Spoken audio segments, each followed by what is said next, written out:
Hello, dear viewers! Welcome back and ready to hear a little tale about a being that has existed since before time itself, who has lived through many ages of magic. Well, today, we are going to talk about Mordru, Origins, the Lord of Chaos. I'm Andrew Lapomardo, your narrator, and this is Marvelous Videos. Mordru manifests himself mainly as a shapeless Lord of Chaos. He had existed before the cosmos were formed, and he will exist long after their final star dies. Mordru is regarded as one of DC's most formidable, if not the greatest, magic users. While he is said to be capable of destroying whole galaxies, he is nothing near the present's omnipotence. The most powerful Lord of Chaos, he is responsible for the shattering of the Rock of Eternity, and also Hawk's corruption. He is perhaps the sole Lord of Chaos who has lived through the 10th Age of Magic. He is a foe of the Legion of Superheroes, the Justice Society, and the Justice League. To elaborate on his level of power, anybody who has even a portion of his power has gone on to perform remarkable things that they could not do before. Mordru is a terrifying cookie who should not be trifled with. Now, before we go into our explanation, we have a very small request. If you like our content, please support us by subscribing to our channel. This is a small click for you, but for us, it means a lot. Thank you. Let's begin.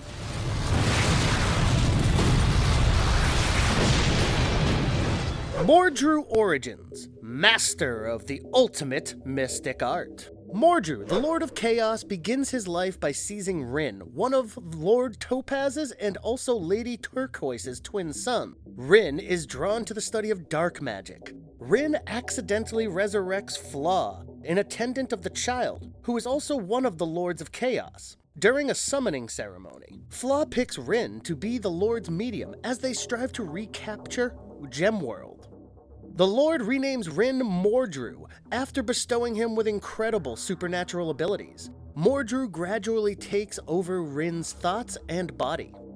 Mordru soon has absolute power over Rin, who has now been reduced to an imprisoned subconscious. Mordru kills Donald in a duel against Amethyst, who is the princess of Gemworld, and thus is then exiled from the Gemworld's 12 kingdoms. Unsatisfied with this retribution, Amethyst confines Mordru within Gemworld by fusing him along with the continent itself. Mordru acquires the phobia of being buried alive, popularly known as tepophobia, during his decades inside Gemworld, which then become Mordru's Achilles heel. The Gemworld universe is not the same as Earth time. When 20 years pass in the Gemworld, just 13 pass on Earth. The planet of Gemworld is transferred into Earth's reality as a conclusion of the upcoming Gemworld and Mordru tale. Mordru, a Lord of Chaos Eternal from Cilia, existed many millennia before the Gemworld creation storyline, which is a stunning contradiction. Mordru's post-crisis timeline clashes with Dr. Fate as well as the other superheroes, which are continued in Infinite Crisis, which erases the Gemworld origin. Mordru, as an energy entity, requires a mortal vessel in order to wield his powers. Mordru possesses the body of the magician Arian, Lord of Atlantis, rather than Rin. Even if a 20-year-old Rin existed after the Infinite Crisis, he would have been just 4 or 5 years old in modern DC time. Despite the fact that Chaos Lord Child references Rin even amid the Justice League fight, the plan was to place the Gemworld on an anticipated bleak post-crisis future, and make Mordru submissive through a less powerful Rin. Rin, Amber, and Donald are protagonists from a completely different timeline, who were obliterated during the Infinite Crisis. The 1987 Amethyst miniseries with 4 issues was a hypothetical future narrative that took place 13 years following the Crisis on Infinite Earths. Mordru acquires tepophobia as a result of his captivity inside the Rock of Eternity, rather than the abandoned Gemworld origin. In the first issue of Amethyst, we are greeted by a dawn blooming inside Gemworld, which wakes an old man from his dreams of youth. He wakes up weary, his moments purposeful, and leaves the house with a mission in mind.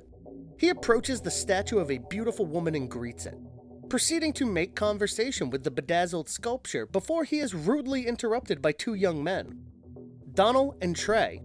The two men then go on to confirm that they were simply jesting and did not mean to be rude or trespass. They praise the older man's eyesight. Just then, one of the young men sees the statue behind the old man and inquires about it. The other man believes it to be some form of dark magic and wishes to leave. But Donald is starstruck by the statue's beauty. Trey remains unimpressed. Donald tells the old man that his father is the Lord of Topaz, and he wishes to gift him the statue. The old man seems surprised and asks Donald if he is aware of the legend of Princess Amethyst. Suddenly, we see Child appear and watch the men around the statue with glee. She talks to dark, shifting beings around her and attempts to capture Amethyst's statue by somehow making her hand reach out to another dimension in order to grab it. Donald and the old man are shocked, and the old man believes he has failed the princess. Suddenly, the statue cracks open, and the beautiful princess opens her eyes. Meanwhile, Lord Topaz and Lady Turquoise are talking about Rin, Donald's twin brother, and are concerned about his behavior. They believe Rin is to be Donald's evil half, and they are not wrong. As in, the meantime, Rin is busy summoning Flaw to the world of the living. Flaw realizes that Rin lusts for power, as he has appeared in his dreams and offers the son of Lord Topaz what he deeply desires. On the other hand, Donald and the old man stand in front of the Princess Amethyst, filled with wonder. Donald does not believe that she is real, as he thinks her existence to be a myth. She reveals the old man's real identity to Donald, and he is shocked that he is in the presence of Lord Opal as well. Flaw informs Rin that the princess has risen and claims that chaos will reign supreme, with Rin as its instrument, and in return, he will give Rin what he desires most in the world: power. He bestows Rin with power and renames him Mordru, and from a distance, there is a tinkling sound of Child's laughter. Wrath of Mordru. Mordru, being a Lord of Chaos, exists as conscious energy with no mass. Because of his one-of-a-kind existence, he possesses a variety of extraordinary powers and is said to have no start or an end. He is also all-knowing and all-present. Mordru appears to be ageless as well. The Hourman android sought to de-age Mordru so that he would be less robust, but in doing so, he found that Mordru's chronology has no birth or conclusion. Mordru, it seemed, was never born and will never die. He might even possess other creatures in order to unleash the full power of his magical abilities. He is powerful enough to claim Arian's body as his own. Mordru's sorceress skills are some of the most powerful in the known world. As the Lord of Chaos, he is attuned to the universe. He possesses a near omnipotent mastery of the highest degree of magic. His power is unfathomable, and he appears to be capable of everything he imagines. He is also capable of casting universal, personal, and dimensional spells. He also possesses the ability to fly. He can exert control on matter at the molecular level. He also has the ability to generate magical power in a manner of bolts and shields, which can help in the building of solid items. Moreover, he possesses the ability to regenerate and heal, and he has miraculously repaired deadly wounds inflicted on himself and others. Alan Scott was able to repair Mordru's abdominal injury in seconds after slashing it apart with an energy sword. During his onslaught on the Justice Society in New York, he had been able to survive many hits from Power Girl and a combination attack that was initiated by the JSA along with the Freedom Fighters. He has also shown superhuman strength by lifting things weighing hundreds of tons with minimal effort. Mordru's might becomes nearly indestructible on harnessing the power of massive reservoirs of magical power, including Fate's artifacts, the Rock of Eternity, Arian's body, and the Star Heart, which are pretty immense on their own. He also possesses the abilities of aura perception, teleportation, telepathy, time travel, magical detection, illusion casting, cosmic awareness, and telekinesis. In the comic issue of Mordru the Merciless, we see more of Mordru's powers come through. The story begins with Mon-El, Shadowlass, Superboy, and Duo Damsel, 4 Legionnaires on patrol at their headquarters, utilizing the Time Cube to flee to the 20th century in Smallville. At the same time, Mordru, who is the Dark Lord, follows them. Shadowlass, a new Legionnaire, has been investigating the sub-basement where Mordru was confined in a vault and he attempted to unlock it. Mon-El observed her, cautioned her to halt, and recounted to her the story of Mordru. The enemy was from Xerox, which is the sorcerer's planet, and after acquiring the most extraordinary magical abilities, he seized that world and his sector of the cosmos.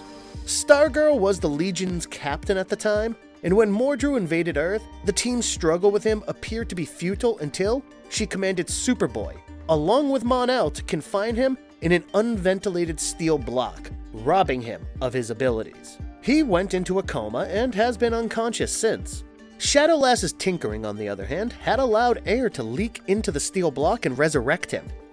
Forced to run, the 4 Legionnaires immediately realize that Mordru will find them and decided to take false identities in hopes of evading him. Mon-El assumes the persona of Bob Cobb, the one he used at the time he first met Superboy. With the help of Superboy's adoptive parents, Martha and Jonathan Kent, Shadowlass disguised herself as Betsy Norcross, an international student who lives with Lana Lang's family, while Duo Damsel disguises herself as Marie Elkins, a reputed distant cousin of Smallville's chief of police, Parker's spouse Leah, whom she stays with. Mordru enters and casts a long shadow around the town, in search for the missing Legionnaires. He gains control over Lana and watches everything she does as a result of this. As time passes by, the heroes strive to remain as inconspicuous as possible and devise a strategy, while Mordru attempts his utmost to bring them to justice. Then, a while after they arrive, King Carter, along with his criminals, take over Smallville. Due to Mordru, the brave heroes are hesitant to utilize their abilities to stop them. Nevertheless, with Jonathan Kent as their leader, the villagers are persuaded to stand up to the Horde and fight back. The thieves are defeated and the Legionnaires are inspired to do the very same thing with Mordru. Lana observes them through her window as they reenact their costumes and conjugate in an alleyway behind the Kent house. Mordru had tracked them down and suddenly appears in front of the heroes.